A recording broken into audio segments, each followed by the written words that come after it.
Et un yop à tous et à toutes du Yoda-san pour une présentation et annonce rapidement sur la future mise à jour Windows pour passer de la version 1300, oula, 1903 à 1909. Bon, bah, écoutez, normalement la plupart d'entre vous auront le déploiement de cette mise à jour courant novembre. Donc moi j'ai pu ainsi me faire une idée sur effectivement cette version qui est ma foi bon, qui peut être zappée. Hein, voilà, hein, la 1909, on passe en 18363 au lieu de 18362. Voilà, vous voyez, ça diffère juste d'un chiffre la build. Voilà. Alors après, la bonne nouvelle, ben, c'est que les thèmes, comme je l'avais évoqué, hein, marchent toujours. Donc ça, c'est super pour mon activité de thèmeur.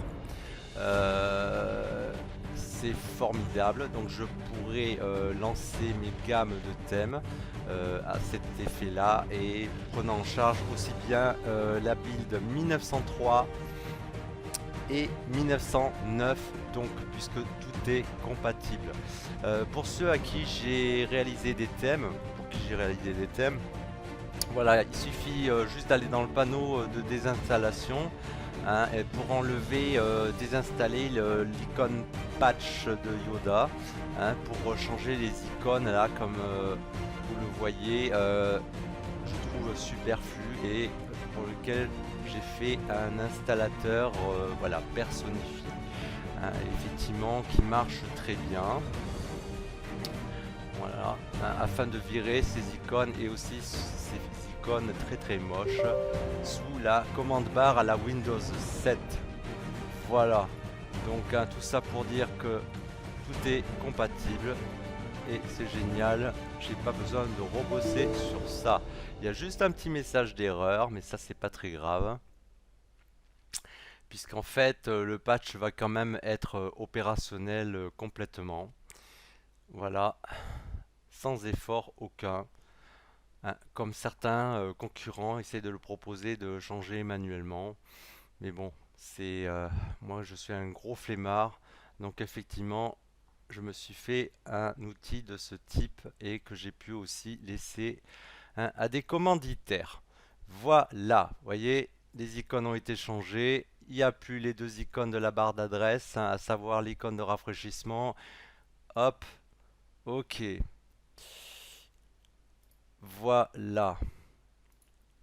Donc la manip, hein, elle est simple. Avant de passer à la mise à jour 1909, si vous êtes en 1903, vous allez dans le panneau de configuration, vous faites désinstaller le programme et vous allez chercher à désinstaller d'abord, voilà, cet intitulé Icon Pack Installer, hein.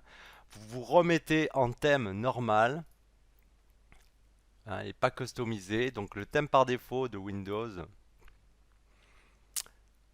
Thème, hop, donc vous mettez en thème par défaut, vous désinstallez, comment ça s'appelle, l'icône pack de Yoda, vous désinstallez aussi, j'allais l'oublier lui, le patcher pour ceux qui utilisent le patcher, Ultra UX Theme Patcher, voilà.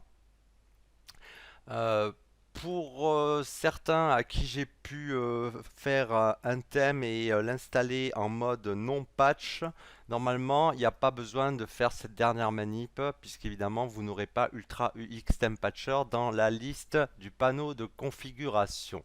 Voilà, ok. Bon, sinon, alors rapidement, les nouveautés, il y en a très peu dans la 1909. Moi, un truc que j'ai trouvé rigolo, c'est au niveau du calendrier, c'est que vous pouvez rajouter un événement, hein, d'accord?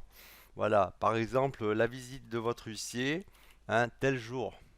Voilà, que ça vous prévienne et que vous puissiez vider la baraque, hein, ou le logement avant son arrivée. Ça, c'est, ouais, pourquoi pas, hein. Vous avez le créneau horaire et tout, hop, voilà, ajouter un emplacement, le lieu, etc. Donc ça, c'est une des nouveautés. Il y a eu aussi un remaniement léger. Alors, j'ai pas encore compris le concept sur le menu démarrer natif de Windows. Voilà, c'est que quand vous passez sur voilà, certaines icônes, et ben, pof, ça pop-up. Bon, pourquoi pas. Hein. Après, je vois pas ce que ça a changé vu que je l'utilise pas. Sinon, après, je voulais montrer juste au niveau, un changement au niveau des notifications. Alors, les notifications, euh, vous pouvez maintenant affiner un petit peu plus individuellement les notifications venant de telle ou telle application ou tel éditeur. Alors, elle est apparue trop vite. Bon, on va recommencer. Ok, voilà. Vous voyez un peu là? Cette roue crantée, elle y était pas. Donc, ah bah, ça va trop vite. Voilà. Et en fait, vous pouvez ajuster certains paramètres depuis le message de notification à condition qu'il vous en laisse le temps. Voilà. Celui-là, il est particulièrement rapide, hein, le système transparency. Wow. Voilà, hein, je l'ai mis pour pour vous montrer en test. Ok. Voilà. Que dire d'autre? Bon, bah, pas grand-chose.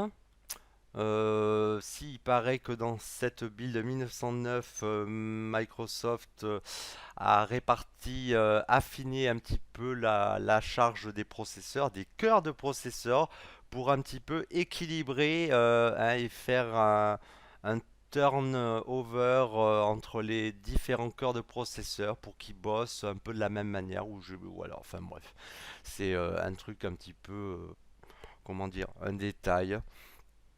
Voilà, bon bah écoutez, sinon au niveau compatibilité, juste pour dire qu'il y a un message d'erreur de Aeroglass, mais il faut faire juste annuler. Vous aurez un message d'erreur comme quoi la version n'est pas compatible, mais en fait Aeroglass marche très très bien. Hein, ça, il n'y a pas de souci, c'est juste ce petit message à l'arrivée sur le bureau où vous faites annuler cancel. Sinon, bah, que dire d'autre? C'est pareil, Seven Taskbar Tweaker, il marche très bien aussi, hein, sous cette version 19.09. Voilà. Bon, bah, sur ce, bonne nouvelle pour moi en tout cas pour les thèmes, hein, comme prévu. Mon activité de thème donc peut s'étendre aussi à cette build 1909. Voilà. Et sinon, qu'est-ce que je voulais dire d'autre? Peut-être que je mettrai aussi en ligne cet installateur pour patcher les icônes, hein, comme je vous ai montré. Voilà, pour des icônes personnifiées et beaucoup plus harmonieuses, comme aussi l'icône qui a, je sais plus où, un point d'interrogation qui apparaît, qui sert strictement à rien, mais qui fait très très moche. Sur ce, je vous dis bonne journée, bonne soirée, où que vous soyez, faites-vous pas chier. Ciao ciao.